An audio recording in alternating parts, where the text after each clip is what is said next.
I don't like losing. But I also recognize you're going to lose. And it's what you do next that determines whether you're a winner. Winners aren't people who never lose. In fact, I would say winners lose more than non-winners. Because when non-winners lose, they don't try again. When winners lose, they try with more enthusiasm, more zest. So I had a friend of mine over from Norway.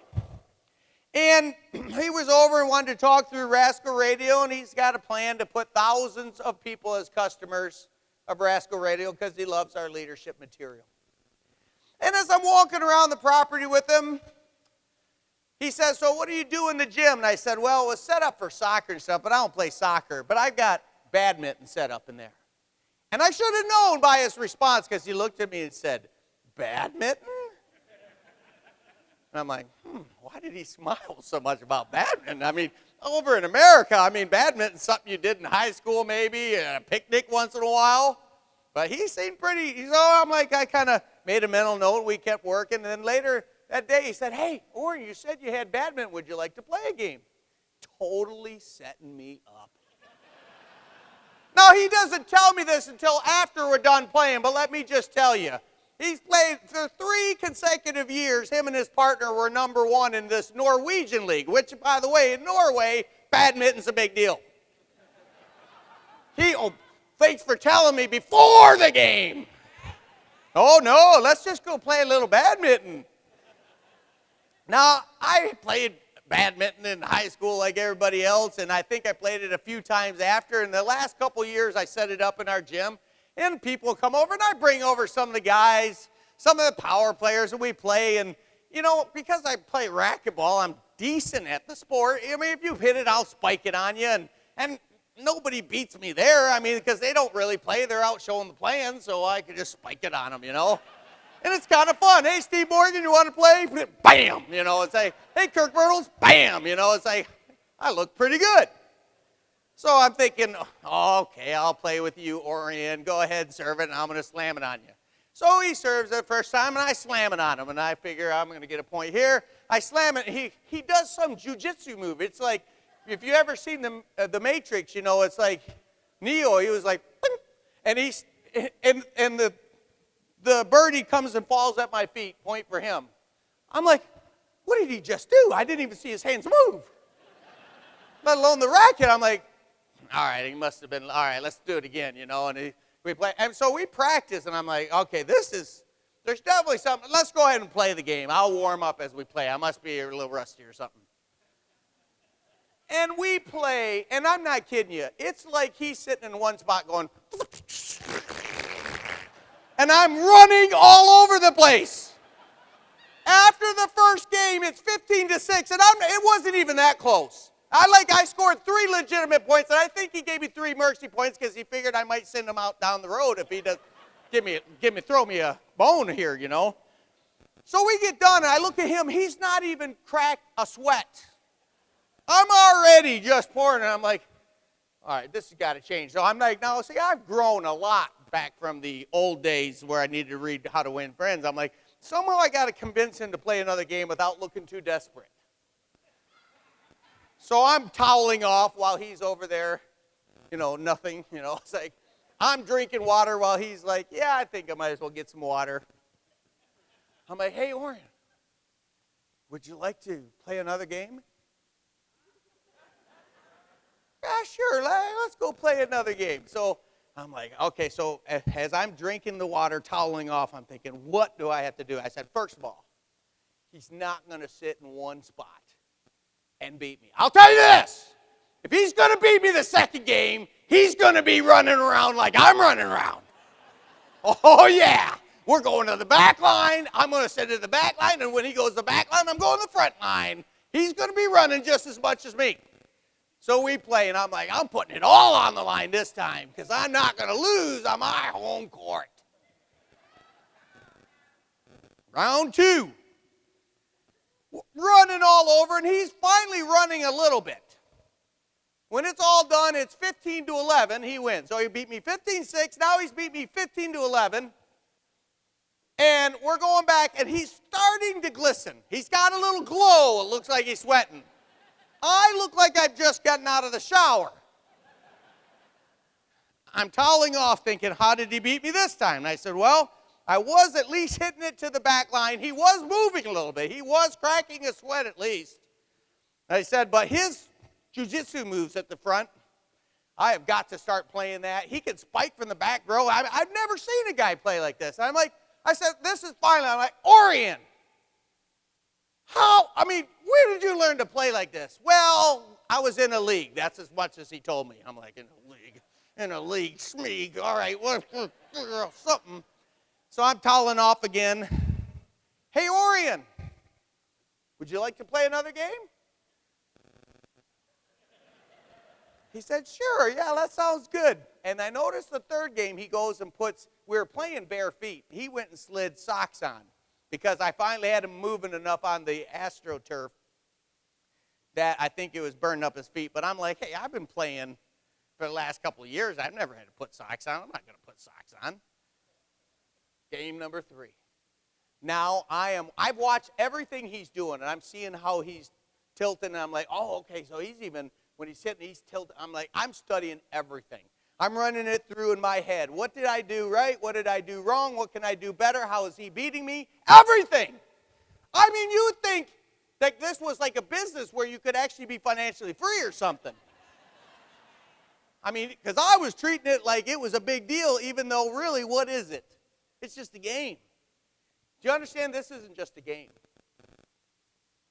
For you guys, playing this game, mastering this game, not just changes everything in your life, but thousands of other people that will follow you when you become that leader.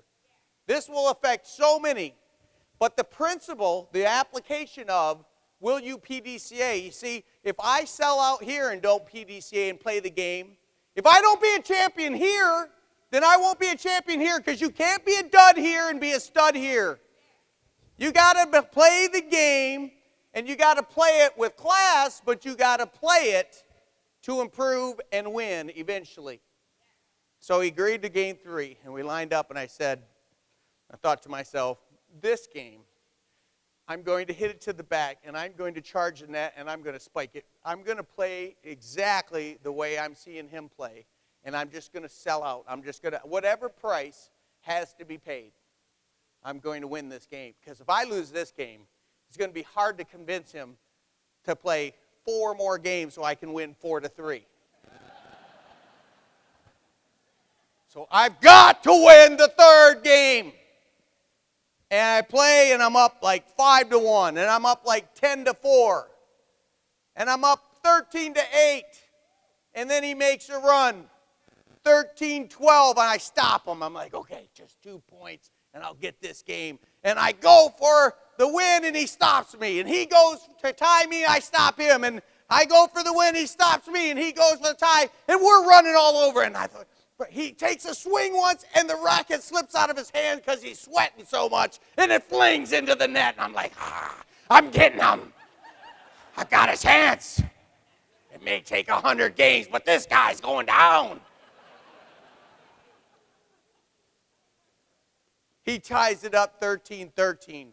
He moves ahead 14-13, and we trade back and forth another 3-4 times. It's going, this game's almost going as long as the first couple games combined. But you know what? He breaks me, and he wins 16-14. I can't believe it. And he goes, Orrin, man, you've really improved your front game. That's pretty impressive. He says, man, that PDCA process you talk about, you're really practicing. I'm impressed. And I'm like, he's saying that, and I'm like, he's impressed. He ain't seen nothing yet. So we go back. Now, at this point, I can feel my feet are starting to burn. Now I'm understanding why he switched on to but I'm like, I'm not showing any sign of weakness. The sweat's probably flowing pretty good. I think he already sees he's hurting me. So I'm like toweling off, drinking some water. Hey, Orrin, you want to play one more? Now, at that point, I'm like, I'm not going to be able to make it 4 games. But I've got to see if I can string it all together and get, even though he's going to win the series, I've got to play 1 more game. Now listen, there will be months in your business where you're going to have a crappy month. Things are not going to go good. Your numbers went backwards. Your volume went backwards. And if at that point you go roll over and start wetting on yourself, you are not going to be, entrepreneurship's probably not in the cards. Go find a kennel somewhere. Oh, that's too tough. I'm sorry. Maybe. No, here's the point. Listen. The world will coddle you. The world will tell you it's okay to lose. But I tell you what, when you look back at the end of your life, you'll say, you know what? I should have pushed myself more. I shouldn't have been so easy. Because when you're easy on yourself, that means somebody else is going to have it hard. One of your kids who needs an example doesn't have it because you were easy on yourself. I don't know what it is, but you know the potential you have inside of you, and when you sell out, when you don't give it all you have, don't think no one's watching. Don't think that that's going to, that we live in an ethical universe, and what you do matters. And if you have ability, if God's given you ability, it's your responsibility to develop it.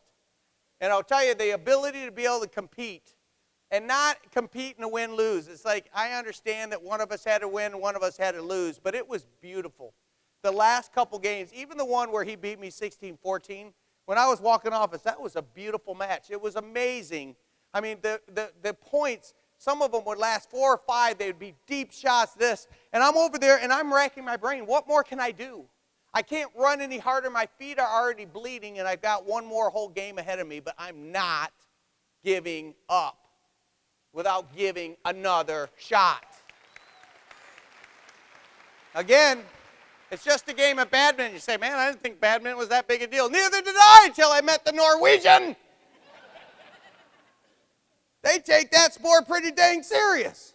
So I'm over there toweling off, drinking a second bottle of water, thinking, what more can I do? And I figured out at the end of the third game that my ceiling's not quite this high, but it's almost this high.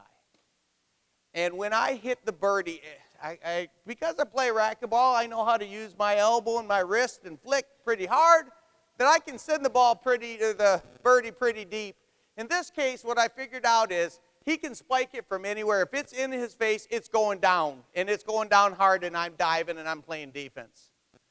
But if I hit it high, I mean so high I'm almost hitting my ceiling, and deep, so far back that he's having to sit there and wait and wait and wait for it to come down. And because he likes spiking, the timing to hit a perfect spike shot when the birdie's so high coming down. So here's what I did.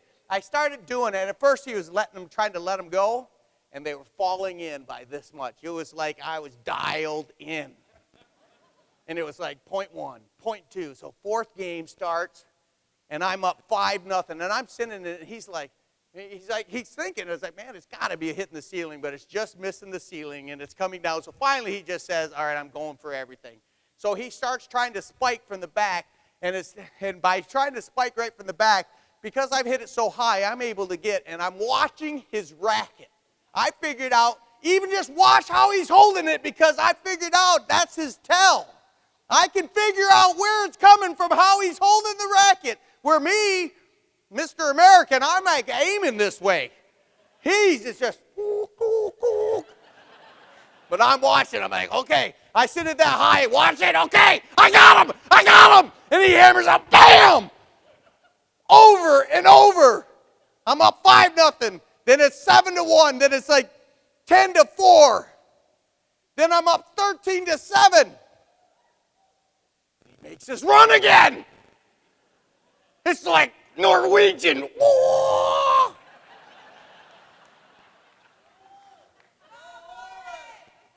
He goes 13-7, 13-8, 13-9, 13-10, 13-11. 13-11, I stop him. And then I go, 2 points, I'm winning this thing. My feet are hurting. I can tell they're bleeding, but I ain't even looked at them. I refuse to look at them because it doesn't matter. I don't feel pain. I feel victory. He stops me. He goes. I stop him. I go. He stops me. He goes. I stop him. That 13-11, 5 times each. 13-11. Finally, deep serve, right to the back. He's going to let it go, but he's watching it. That's amazing what he did, because he was going to hit it, and then he says, no, it's going out. But he steps back like this, and he watches it, and he realizes it's going to go in by this. And he goes, wham! And he sends it all the way to the back. So I run all the way to the back, and I'm going to spike it, but he's charging up like he always does. So I'm like, this is the hit. I'm going to hit it as hard as I can, as deep as I can, falling out about, clobber that thing. And it's way high again. And he charged all the way to the front. He turns on a dime, runs all the way back again. He clobbers it. And I come back, and I act like I'm going to clobber it, and I dink it off to the side. And he dives. He dives. He's flying through the air. I'm like, this is getting pretty crazy for a little badminton match.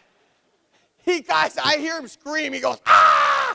As he lands, because I think he landed on his leg. But, you know how I don't feel pain? I don't feel his pain either. So he hits it. It comes up to the net, hits on the top of the net, and falls on his side. 14-11. I'm 1 point away from a victory. And I'm thinking, I got 1 point. Do my feet hurt? Oh, yeah, but I'm not even acknowledging it. I'm looking at him. I'm thinking, one more serve, and I hit it up as high as I can and as deep, and it's right at the same spot, and he doesn't even wait for it. He just clobbers it as deep as he can, and it was back and forth. It must have been back and forth 6 or 7. Finally, he hits a shot. It's in. I'm missing it, and I just do everything I can, and I say, I can't hit it deep. I don't have it. I just got to hit it up, and I hit it up, and it's literally, here's the net. It's right here. But it's so high, it just missed my projector in the middle of the screen, all the way to the ceiling, and it's falling down. He is charging up, and he's got this look like I'm spiking in your face, Woodward. And he's coming up like this, but he's waiting for it to come. He's ready, and he swings too early. He misses it. It hits him in the head. Victory! Victory! Oh, you would have thought I won the Super Bowl. I mean, I'm like walking. I'm trying to be cool because he still won 3-1. I'm like, Orrin, where the heck did you learn to play badminton? He said, where the heck? I have never seen someone so competitive. You're crazy. We shook hands, and then he said, look at your feet. My feet were just all red. They're just all bleeding. I'm like, hey, let's go outside so it bleeds outside. So we sat outside for the next hour, and we were soaked. He was pouring sweat. I was pouring sweat. I'm like, Orrin, seriously. He said, well, myself and my partner won 3 years in a row, Norwegian. It's a pretty big deal over there. And I said, well, why didn't you tell me that before we started playing?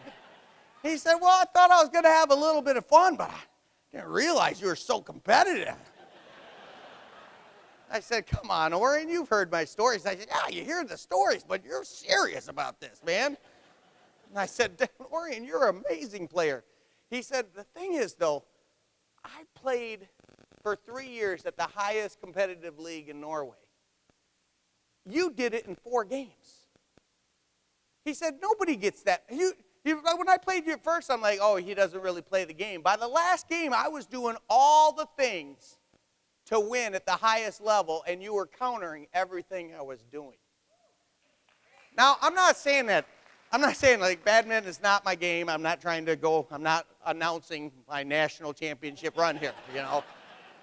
It's a fun sport that I like to play on the side. But what I am announcing is those same principles, the same process applied here would make you a champion.